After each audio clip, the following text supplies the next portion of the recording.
কল্পনা করুন একটা পৃথিবী যেখানে সব কিছু স্বাভাবিক মনে হয়, কিন্তু আসলে একটা বিশাল ছায়া ধীরে ধীরে ঢেকে ফেলছে সব কিছু। শক্তিশালী মানুষেরা গোপন দরজা দিয়ে যাতায়াত করে, অর্থ, ক্ষমতা, পাপের জাল ছড়িয়ে পড়ে চারদিকে, আর সাধারণ মানুষ বুঝতেই পারে না যে তারা কোন অন্ধকার খেলার পুতুল হয়ে উঠছে। এমন সময়ে হঠাৎ মনে পড়ে যায় 1400 বছর আগের সেই সতর্কবাণী, দাজ্জাল। সে কি সত্যিই আসছে? আর আজকের এই এপস্টাইন ফাইলস, ইলুমিনাতির গুজব, এলিটদের গোপন নেটওয়ার্ক, এগুলো কি তারই পথ তৈরি করছে? আসুন একটানা গল্পের মতো এই সব কিছু জুড়ে দেখি, সহজ ভাষায়, নির্ভরযোগ্য তথ্যের ভিত্তিতে। ইসলামী হাদিসে দাজ্জালকে আল মাসিহ আদ-দাজ্জাল সবচেয়ে বড় ফিতনা বলা হয়েছে। রাসূলুল্লাহ সাল্লাল্লাহু আলাইহি ওয়াসাল্লাম বলেছেন, আদম আলাইহিসসালামের জন্ম থেকে কিয়ামত পর্যন্ত দাজ্জালের ফিতনার চেয়ে বড় কোনো ফিতনা নেই। দাজ্জাল কোনো অলৌকিক জীব নয়, সে একজন মানুষ। হাদিস অনুসারে তার বৈশিষ্ট্য: এক চোখ, ডান চোখ অন্ধ বা ত্রুটিপূর্ণ, যেন আঙুরের মতো ফুলে আছে। কপালে কা ফা রা অর্থাৎ কাফির লেখা থাকবে, যা প্রত্যেক মুমিন, শিক্ষিত অশিক্ষিত পড়তে পারবে। সে ছোটখাটো, মোটা চুল, লালচে রঙের। সে দাবি করবে আমিই আল্লাহ এবং মিরাকেল দেখাবে। বৃষ্টি বর্ষণ, ফসল ফলানো, মৃতকে জীবিত করার ভান, স্বর্গ নরকের মতো জায়গা তৈরি, কিন্তু সবই বিভ্রান্তি। হাদিসে বলা হয়েছে দাজ্জাল পূর্ব দিক থেকে, অর্থাৎ খুরাসান অঞ্চল, আজকের ইরান আফগানিস্তান সীমান্তের কাছে আবির্ভূত হবে।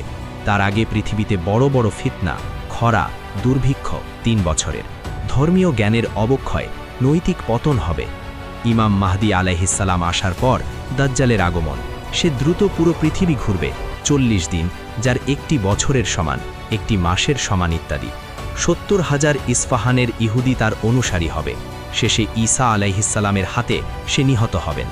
এটা কোনো সাধারণ শত্রু নয়, সর্বোচ্চ ধরনের প্রতারণা। দাজ্জালের যুগে সত্য মিথ্যা এত মিলে যাবে যে মানুষ বিভ্রান্ত হয়ে পড়বে। এবার আসি আধুনিক যুগে। ইলুমিনাতি 1776 সালে বাভেরিয়ায় আদাম ওয়াইশাউথ প্রতিষ্ঠিত একটা গোপন সংগঠন, যা ধর্মবিরোধী আলোকিত চিন্তা ছড়াত। পরে নিষিদ্ধ হয়, কিন্তু ষড়যন্ত্র তত্ত্বে এটি বেঁচে আছে। অনেকে বলে এরা বা এদের মতো এলিট গ্রুপ বিশ্বের অর্থ, মিডিয়া, রাজনীতি নিয়ন্ত্রণ করে। নিউ ওয়ার্ল্ড অর্ডার তৈরি করতে চায়, এক বিশ্ব সরকার যেখানে ধর্মহীনতা, নৈতিক পতন ছড়ানো হয়। এর সিম্বল অল সিইং আই বা ত্রিভুজের ভিতর চোখ, যা আমেরিকান ডলারে আছে। কেউ কেউ বলেন এটা দাজ্জালের এক চোখের সাথে যুক্ত। দাজ্জাল যেমন এক চোখে পুরো পৃথিবী দেখার ভান করবে, ইলুমিনাতির সর্বদ্রষ্টা চোখ তেমনি গোপনে সব নজরদারি করে নিয়ন্ত্রণের প্রতীক। কিছু মুসলিম চিন্তাবিদ ও ষড়যন্ত্র তত্ত্বকার বলেন ইলুমিনাতির মতো শক্তি দাজ্জালের পথ প্রস্তুত করছে। মানুষকে আল্লাহর পরিবর্তে মানুষ বা প্রযুক্তি বা ক্ষমতাকে ঈশ্বর মনে করার অভ্যাস তৈরি করে। ধর্মীয় জ্ঞান কমিয়ে পাপের সংস্কৃতি ছড়িয়ে বিশ্বব্যাপী ফিতনা তৈরি করে। 2024 সালে জেফ্রি এপস্টিনের সাথে সম্পর্কিত কোড ডকুমেন্টস জিলেন ম্যাক্সওয়েল মামলা থেকে উন্মোচিত হয়।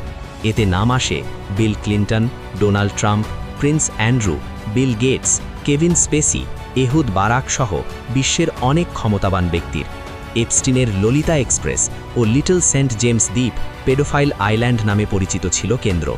অভিযোগ, কিশোরীদের সযৌন শোষণ, ব্ল্যাকমেলের নেটওয়ার্ক। শক্তিশালীরা এখানে আসত, ভিডিও বা ছবি দিয়ে নিয়ন্ত্রণ করা হতো। অনেকে বলেন এটা শুধু যৌন অপরাধ নয়, ইন্টেলিজেন্স অপারেশন, মসাদ বা সিআইএ লিঙ্কের গুজব, যাতে এলিটদের নিয়ন্ত্রণ করা যায়। ফাইলগুলো নতুন প্রমাণ দেয়নি যে সবাই অপরাধী, কিন্তু দেখিয়েছে কিভাবে ক্ষমতার চূড়ায় থাকা মানুষেরা গোপন জালে বাঁধা। এটা নৈতিক পতনের, গোপন নিয়ন্ত্রণের উদাহরণ।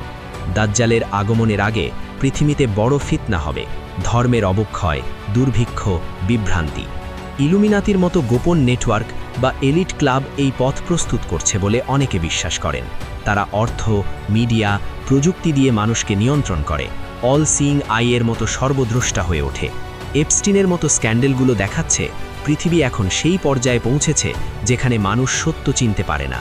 এলিটদের এই কার্যক্রম দাজ্জালের আবির্ভাবের প্রমাণ। সময় ঘনিয়ে আসছে। ইলুমিনাতির ছায়া, এপস্টিনের দ্বীপ, সব মিলে একটা বড় ছবি তৈরি করছে। ভাই বোনেরা, এটা কোনো গল্প নয়, এটা বাস্তবতার সাথে ভবিষ্যৎবাণীর মিল। কিন্তু সব কিছু আল্লাহর হাতে। দাজ্জাল আসবেই, কিন্তু যারা ঈমান শক্ত রাখবে, কোরআন হাদিস মেনে চলবে, তারা রক্ষা পাবে